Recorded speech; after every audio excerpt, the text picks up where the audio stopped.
Tikka, why have I got a Tikka? Well, I think they're a good all-round, just a good all-rounder. They're reasonably priced, they accuracy, reliability, they just don't go wrong.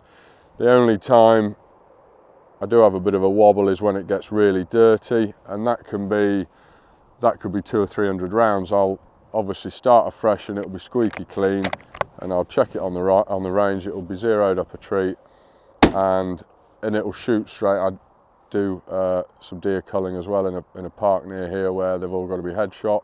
It's scary accurate, but if I ever get a fox that I either miss or strike it just where I didn't think I should have, then I'll go down the range, shoot some paper, probably decide it wants a clean, and then give it a good clean, and off we go again.